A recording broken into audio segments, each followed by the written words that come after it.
Olá, povo de Deus. Segunda-feira da terceira semana do Tempo Comum, dia 25 de janeiro de 2021. Hoje celebramos a conversão de São Paulo. Atos dos Apóstolos é o segundo tomo da obra única de Lucas, composta na sua primeira parte pelo Evangelho, que é o tempo de Jesus, e na sua segunda parte, Atos dos Apóstolos, o tempo da Igreja. O livro dos Atos destaca, nos 12 primeiros capítulos, os atos de Pedro, com a expansão da igreja. Os capítulos 13 a 15, uma espécie de transição, de ligação da primeira com a segunda parte, com cenas importantíssimas em Antioquia, Concílio de Jerusalém.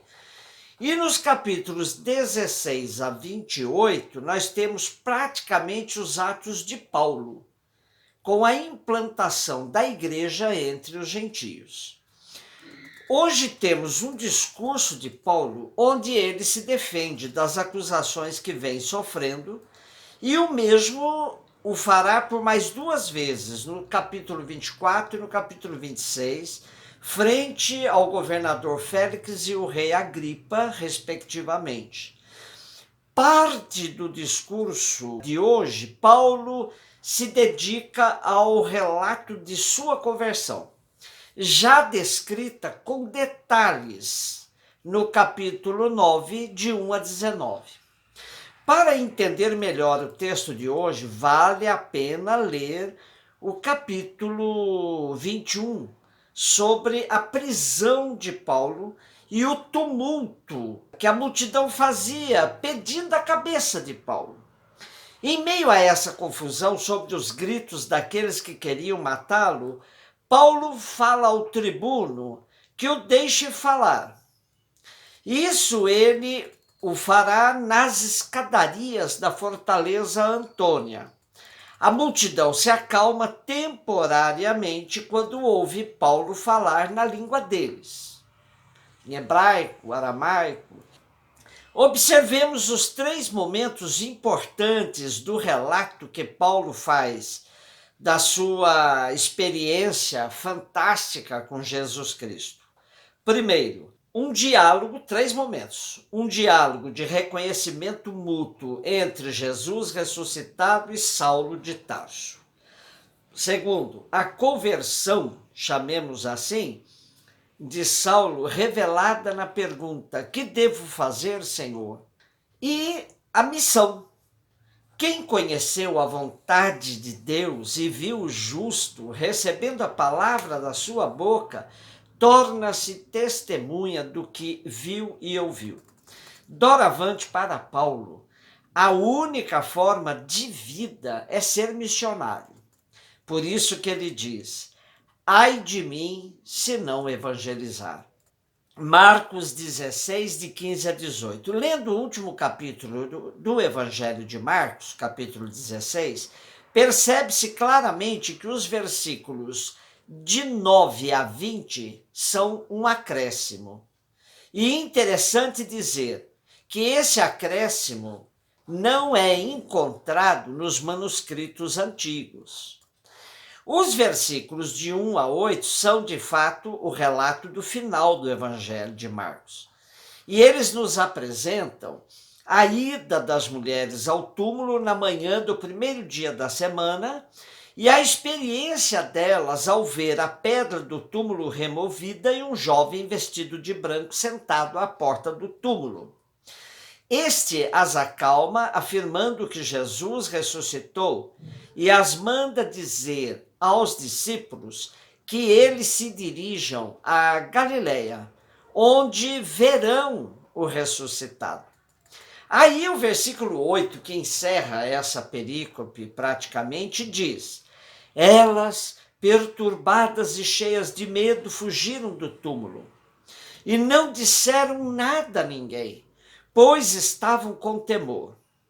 Ora, terminar assim o Evangelho nos deixa com um montão de perguntas, tais como: Se as mulheres não contaram nada a ninguém, como que a notícia do túmulo vazio e da ressurreição se espalharam? O versículo 10, que já faz parte do acréscimo, responde dizendo que Maria Madalena foi anunciar o fato aos discípulos, que estavam tristes e chorando. Vejamos a sequência do relato em toda a perícope do acréscimo, pois assim tomamos consciência do seu dinamismo. Vejamos, versículos de 9 a 11, aparição a Madalena e incredulidade dos discípulos. Versículos 12 e 13, aparição aos dois discípulos no caminho e a persistente incredulidade dos discípulos. Versículo 14, aparição do ressuscitado aos 11 e reprovação da sua incredulidade. Versículos de 15 a 18 é o discurso do envio, com 3 secções. No versículo 15, mandato de missão aos discípulos. No 16, direito divino para quem ouve e crê. E em 17 e 18, promessa com sinais comprovantes. O 19, ascensão e entronização do Cristo à direita de Deus. E o 20 é um sumário da missão universal. Os sinais aqui descritos, de forma alguma, devem ser lidos ao pé da letra. Sobretudo, aquela história de pegarem serpentes e beber veneno mortal. Parece desnecessário dizer, mas não é. Pois há pouco tempo um pastor norte-americano foi morto ao ser picado por uma serpente durante o culto na sua igreja. E seu filho só não teve o mesmo destino do pai porque os fiéis da igreja, contrariando a sua vontade, o levaram ao hospital, onde conseguiu ser medicado a tempo e se salvar. As tendências neopentecostais se apegam muito aos sinais para comprovar a presença do Espírito entre eles. Apegam-se, sobretudo, à prática do exorcismo, à fala de línguas estranhas, à imposição das mãos para a cura. Somente não é comum a utilização de serpentes nos seus cultos, e nunca ouvi que um deles tomasse veneno mortal. Então, é muito interessante, porque aquilo que interessa para eles leem ao pé da letra. Agora, aquilo que preocupa e que daí sim eles relativizam, dizem que é cultural. É uma maneira muito cômoda de ler o evangelho assim, né? Esses fundamentalistas são terríveis. Porém, nosso texto de hoje foi escolhido sobretudo pelo mandato missionário. Ide pelo mundo inteiro e anunciai o evangelho a toda criatura. Paulo assumiu esse mandato do Senhor e o viveu inteiramente depois de sua mudança, de sua experiência com Jesus. Tornou-se o missionário por excelência. Quanto à experiência de Damasco, é interessante ver algumas observações do cardeal Martini. Ele nos diz que é ideia falsa ou incompleta pensar em Damasco somente sob a ótica de uma conversão moral. Paulo era um grande pecador e, a certa altura, compreendendo o mal que estava fazendo, muda sua maneira de viver.